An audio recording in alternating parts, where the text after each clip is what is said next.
Hey there, it's David H. Lawrence, the 17th. I just spoke with a friend of mine who went in for a job interview, and he was really, really upset because he felt like he totally blew it.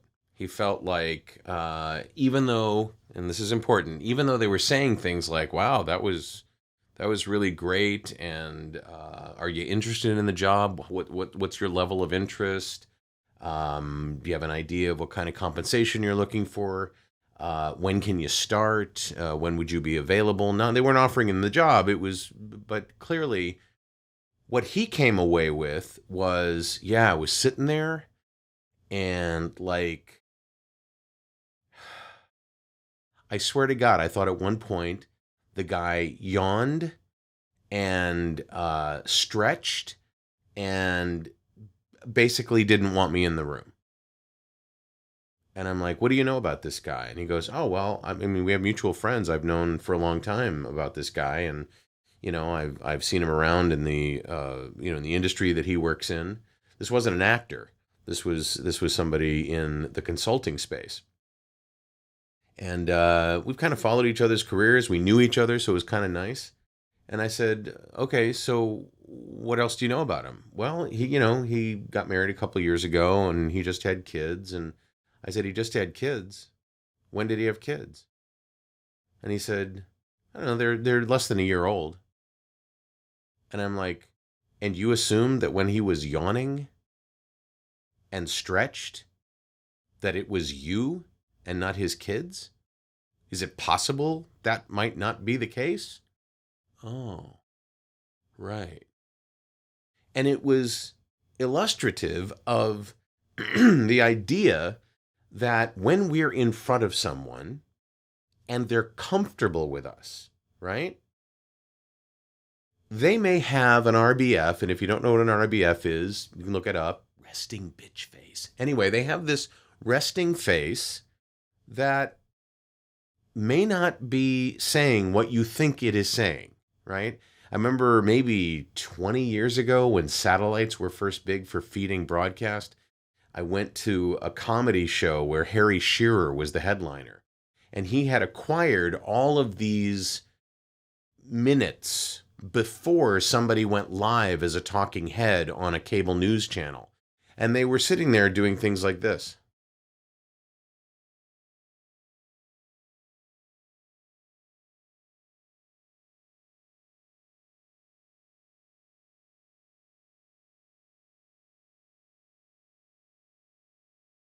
And they would do that waiting for their moment to be on the air. They were just being themselves. They were just they Now, so I ask you, when you've gone in for auditions, occasionally a casting director, maybe even most of the time for you, if you know them and you have a relationship, they're happy to see you and you see that sort of friendly thing happening and they're more engaged. And sometimes they don't. Sometimes you walk into a studio to do a voiceover thing and you've got an engineer, that's it, or a casting person, that's it. And they're thinking about other things. You know, they're thinking about the person that they chose to call in just before you that was a real disappointment. Or they're thinking, "God, I have to go to the bathroom so bad and I just don't have time. I've got 6 people waiting out there and they've been waiting forever. I want to get them in." Or who knows what they're thinking? Maybe they just had kids and they're not getting any sleep. And maybe they don't like you. Maybe they don't. But how likely do you think that really is? Because when we feel that way, when we don't like someone, is the first thing we do make it obvious that that's the case? Or do we normally as human beings try to hide? "No, everything's fine. I'm good. No, really. Don't worry about me. Yeah, you're fine. You're fine."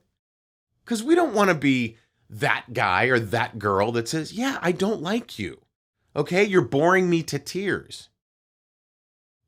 Nobody says that, right? They try. My point here in this video is sometimes we layer meaning onto the way somebody looks or even the words they might say that could be taken a number of different ways. And because we are at sea or we are uncomfortable or not sure or aren't quite as expert at something as we'd like, or we're handling material that's new to us, or for a million other reasons, we're unsure. And so the direct path from where we are unsure to what their face looks like has to be bad. It has to be. I'm telling you it's not. I'm telling you that usually it's something else. And it helps if you remember that. It helps if you think to yourself, charitably, well, maybe other things are going on that make them look like that. Or maybe that's just how they look when they're happy. I mean, if I were to sit here and go, what comes after that could go two different ways. Watch.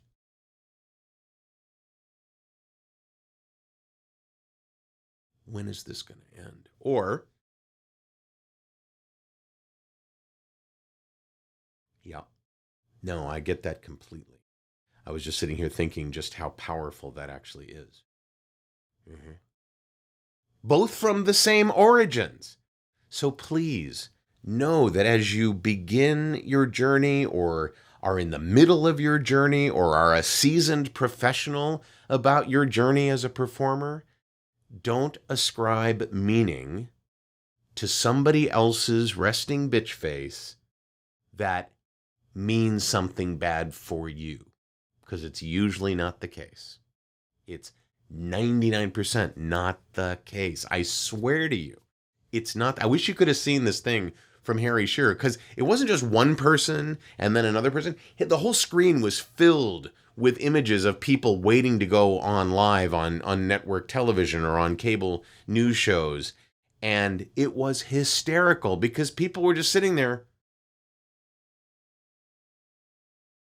just making the most nondescript, dead faces, like they were conserving their energy, whatever it is. My point is, the meaning that you're probably giving that RBF probably doesn't exist. Is that helpful?